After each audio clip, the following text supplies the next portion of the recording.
Okay, welcome to my YouTube channel. Start करते हैं हम लोग 3.1 का क्वेश्चन नंबर 7। इसके पहले हम लोग पूरा पूरा क्वेश्चन देख चुके थे, 6 तक देख चुके हैं। इसका बेसिक भी पूरा का पूरा बता चुके हैं। तो लेट्स स्टार्ट करते हैं क्वेश्चन को किस तरह से बनाएंगे। कहता है find the value of a b c and d from the equation. ठीक है, तो इस इक्वेशन को हमको फाइंड करके बताना है। चलिए स्टार्ट करते हैं। तो सबसे पहले ये आप लोग को पता होगा कि ये a माइनस बी के बराबर हो जाएगा -1। ठीक है, और 2a प्लस सी के बराबर हो जाएगा 5, और 2a माइनस बी के बराबर हो जाएगा 0, और 3c प्लस डी के बराबर हो जाएगा 30।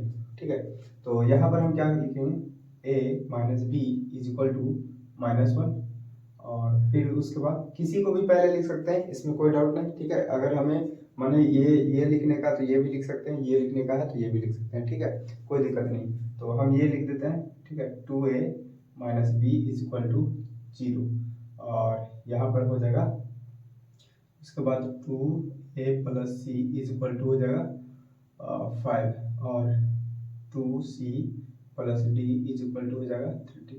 इसको मान लेते इक्वेशन फर्स्ट, सेकंड, थर्ड और फोर्थ। ये हम क्या करें, सॉल्यूशन करें। ठीक है, तो ये हमारा इक्वेशन के रूप में बना दिए। इक्वेशन के रूप में हम इसको क्या किए, इसको रिप्रेजेंट कर दिए, दिखा दिए। ठीक है ना। अब इसको क्या करेंगे, इक्वेशन फर्स्ट और इक्वेशन सेकंड जो माने हैं, हम क्या करेंगे, इक्वेशन फर्स्ट में से सेकंड को घटाने का काम करेंगे, सब्ट्रैक्ट करेंगे। ठीक है, तो लिख सकते हैं यहाँ पर subtracting from equation first and equation second. ठीक है, वी गेट कर सकते हैं। ठीक है, तो इस तरह से हम क्या इक्वेशन फर्स्ट में से सेकंड को घटाने के बाद क्या हम प्राप्त कर सकते हैं, तो इसको चेक करते हैं। तो फर्स्ट हमारा है a minus B is equal to -1, और ये हो जाएगा 2a minus B is equal to 0।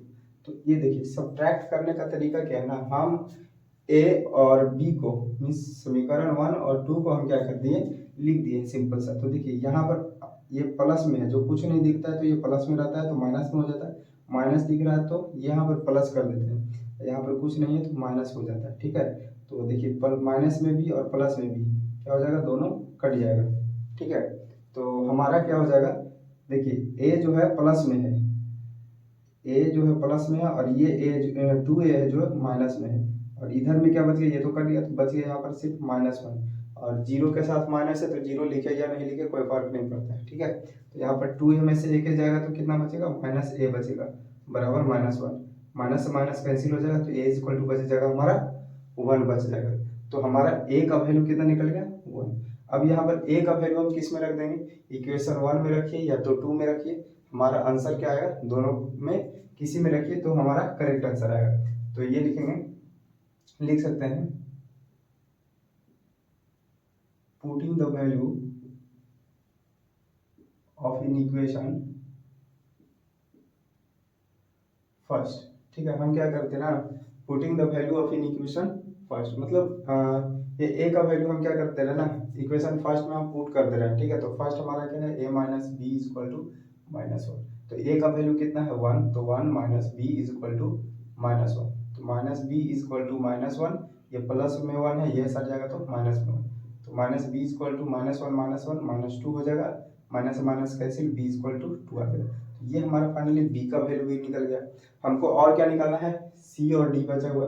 फिर से हम क्या करेंगे, putting the value directly put कर देंगे फ्रॉम इक्वेशन फर्स्ट से, putting the value of in equation third. ठीक है ना, तो थर्ड में हम पुट करेंगे, थर्ड मेरा क्या है, 2a plus C is equal to 5 है। ठीक है, अब देखिए यहाँ पर c का वैल्यू निकलेगा कब, जब a का वैल्यू हम पुट करेंगे। तो a का वैल्यू हम 5 निकाल चुके हैं, तो 2 into 5 plus C is equal to 5, तो 5 टू 10 हो जाएगा, plus C is equal to 5। 10 plus में है वो सट जाएगा, तो सॉरी हम गलती पुट कर दिए हैं। ए का वैल्यू यहाँ पर 1 है ना, तो हमको 1 रखना है, तो यहाँ पर 1 हो जाएगा, सॉरी मिस्टेक हो गया, तो 2 1 से 2 हो जाएगा। ठीक है, और 2 वो सट जाएगा, तो ये हो जाएगा 5 माइनस 2, तो सी का वैल्यू जो हो जाएगा ये हो जाएगा 3। तो ये हमारा सी का वैल्यू निकल गया। ठीक है, तो 2 1 2 हो गया। ठीक है, फिर से क्या करेंगे, अब फोर्थ को सॉल्व करेंगे। फिर से लिखेंगे पुटिंग द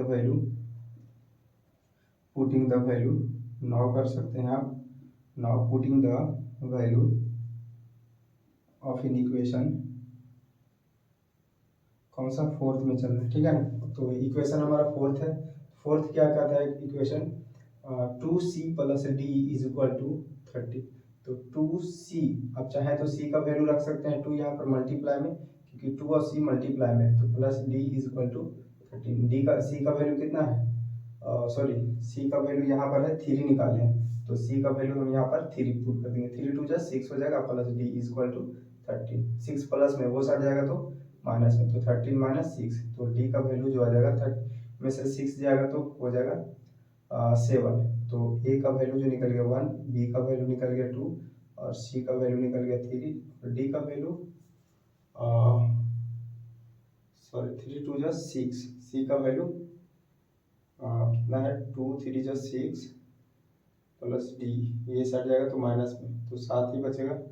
तो ये हमारा इस तरह से फाइनली आंसर आ गया ए बी सी, तो ऑलमोस्ट सही ही है।